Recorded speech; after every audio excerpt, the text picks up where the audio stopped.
तव्हांखे अपडेट कयूं अहम ख़बर आहे मलीर मां गुलशन हदीद वेझो मुतासिरनि लाइ क़ाइम टेंट सिटी खे ख़ाली करण लाइ इंतज़ामिया कार्रवाई कई आहे। अहम ख़बर आहे आवाज़ शेयर कंदासीं। MD इंतज़ामिया इंक्रोचमेंट ऐं पुलिस जो ऑपरेशन थियो आहे। मुतासिरनि जो एहतजाज कियो वियो आहे। आवाज़ ख़बर शेयर कंदासीं। पुलिस तरफ़ां मशरल मुज़ाहिरीन ते लठबाज़ी कई वई।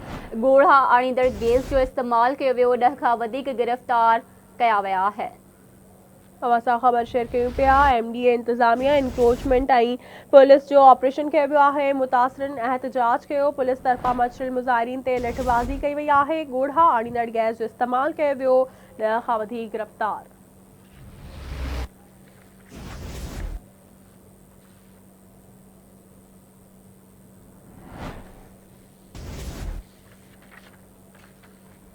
ख़बर मां शेयर कयूं पिया। मलीर मां गुलशन हदीद वेझो बोर मुतासिरनि लाइ क़ाइम टेंट सिटी खे ख़ाली करण लाइ इंतज़ामिया कार्रवाई कई आहे। MD इंतज़ामिया एनक्रोचमेंट ने पुलिस ऑपरेशन करे मुतासिरनि एहतजाज कयो आहे।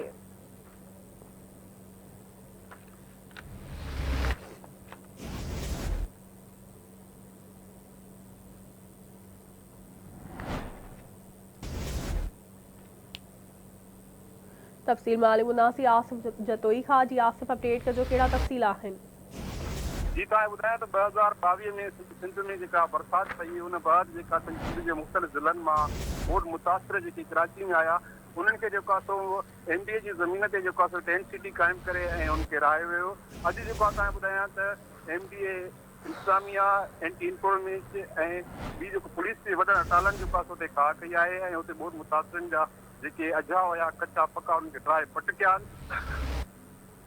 जंहिं ख़िलाफ़ हुते बोड मुतासिरनि जो सख़्तु एहतिजाज कियो आहे। पुलिस में चक्रियूं ऐं पुलिस में मुतासिरनि में चक्रियूं थियूं आहिनि ऐं रेवेन्यू डिपार्टमेंट चवणु आहे त असां जेको आहे 8 जेके हुते जेके शरपसंद हुया उन्हनि खे गिरफ़्तार कयो आहे। ऐं हिन वक़्तु तव्हां ॿुधायां त जेको आहे सो पुलिस जे मथां जेको आहे सो बोड मुतासिरनि जेको आहे सो पथराव करे ॾिनो आहे। जंहिं वक़्तु पुलिस जेको आहे सो पोइ ॾेठी आहे ऐं हिन वक़्तु जेको आहे सो ॿिन्ही धुरियुनि में पुलिस पारां हवाई फायरिंग कई पई वञे ऐं हुननि पारां जेको आहे मुतासिरनि पारां पथराव कयो थो वञे।